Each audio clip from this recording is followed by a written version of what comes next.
दिल्ली के जंतर मंतर पर मणिपुर को लेकर आज एक धरना प्रदर्शन किया गया। धरना प्रदर्शन में केंद्र सरकार से गुहार लगा रहे लोग और मांग कर रहे कि मणिपुर को शांत किया जाए। वह इस धरने में अशोक अज्ञानी पहुंचे और मणिपुर को लेकर इन्होंने मीडिया संबोधित करते हुए मणिपुर की घटना के बारे में मीडिया को विस्तृत रूप से जानकारी दी और कहा केंद्र सरकार संज्ञान में लेकर वहां चाहे तो राष्ट्रपति शासन लगा सकती है और मणिपुर के मुख्यमंत्री को भी बताया कि उन्होंने जो दोषी उनको कड़ी से कड़ी सजा देने का कार्य करें। आइए हम आपको सुनवाते हैं अशोक आज्ञानी क्या करते हैं कुछ मीडिया को संबोधित करते हुए। जो मराठा समाज अपना उपेक्षित जीवन जगतोय है अनेक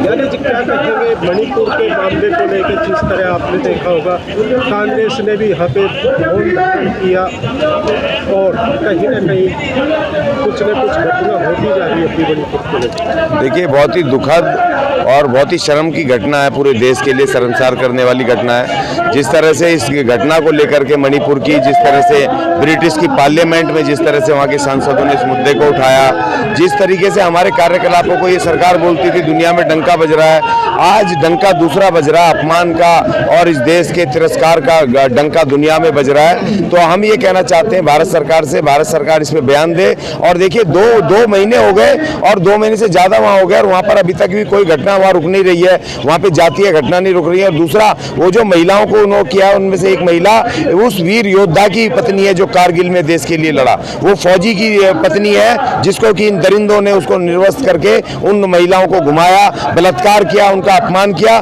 4 मई की घटना और सरकार का इंटेलिजेंस फेल हो गया, वहाँ पर फौज लगी हुई है, उसके बावजूद भी इन महिलाओं को वो खुलेआम घुमा रहे। फौज हमारी बिल्कुल उसको पता नहीं क्या ऑर्डर थे कि जो उसको रोकने में नाकाम रही। और ये पूरी तरीके से इस देश के विरुद्ध साजिश है। जिन लोगों ने भी किया, इस देश की सरकारों को तुरंत उनको अरेस्ट करके उनको कड़े से कड़े दंड देने चाहिए। इस देश में महिलाओं का विश्वास प्राप्त करने के लिए, उनको सुरक्षा का एहसास कराने के लिए सरकार को कड़े से कड़े कदम तुरंत उठाने चाहिए। राजस्थान, बिहार और बंगाल में भी हो, उसका जिक्र क्यों नहीं हो रहा है? नहीं, देखिए वो ये अपने आप में एक यूनिक घटना है, क्योंकि इस तरह से निर्वस्त्र करके और उनको पूरी तरीके से वहाँ घुमाया गया और वहाँ दंगे चल रहे हैं 2 महीने से।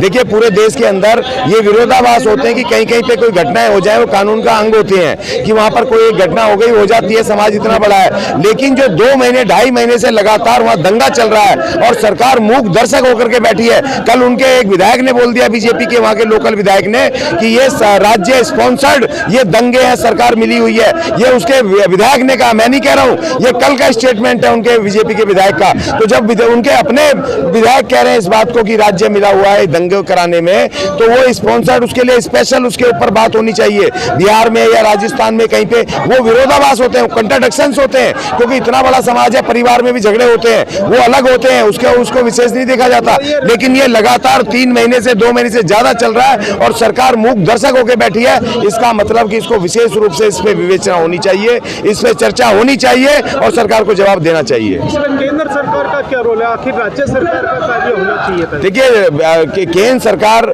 जो पेरेंट्स बॉडी होती है मेन, कहीं कोई राज्य सरकार अगर नहीं ठीक से काम कर रही है, जनता तरस्त है, उसके विरुद्ध ऐसे कि संविधान के विरुद्ध अगर काम कर रही है सरकार, तो तुरंत उसको बर्खास्त करके राष्ट्रपति शासन लगा के उसकी बागडोर अपने हाथ में लेना सरकार की जिम्मेदारी है, केंद्र सरकार की।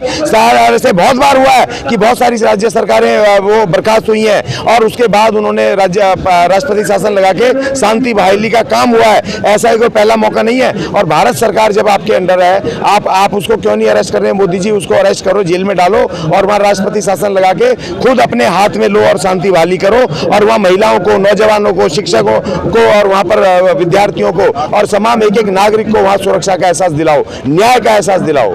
अगर नहीं सरकार जागती, राज्य सरकार हो या केंद्र सरकार, तो आप लोगों के आगे के कदम क्या होगा? जनता के कदम क्या होगा? देखिए जनता का तो एक ही कदम होता है, डेमोक्रेटिक तरीके से उस सरकार को, हर सरकार को उखाड़ फेंके वोट की शक्ति से, कि जो निरंकुश हो गई है, जो कट्टा वो हो गई है, डिक्टेटरशिप लेकर के आ रही है, जो जनता की तरफ से आंख मूंद करके धृष्ट राष्ट्र बन गई है, जो जनता के सवालों को नहीं उठा रही है और जो जनता जनता तंग है, परेशान है, उसको उखाड़ फेंके वोट के अधिकार से, ये जनता का दायित्व होता है। और दूसरा आर्टिकल 19 के हिसाब से हमारा दायित्व है कि हम इसको सरकार के सामने रेज करें। हम धरना प्रदर्शन करके रेज कर रहे हैं, डेमोक्रेटिक तरीके से हम अपनी आवाज को रख रहे हैं जनता के, सरकार के सामने। अगर ये नहीं जागे तो 2024 निकट है, फिर इनको उखाड़ फेंकेंगे, इनको इनकी हैसियत बताएंगे, नई सरकार चुनेंगे।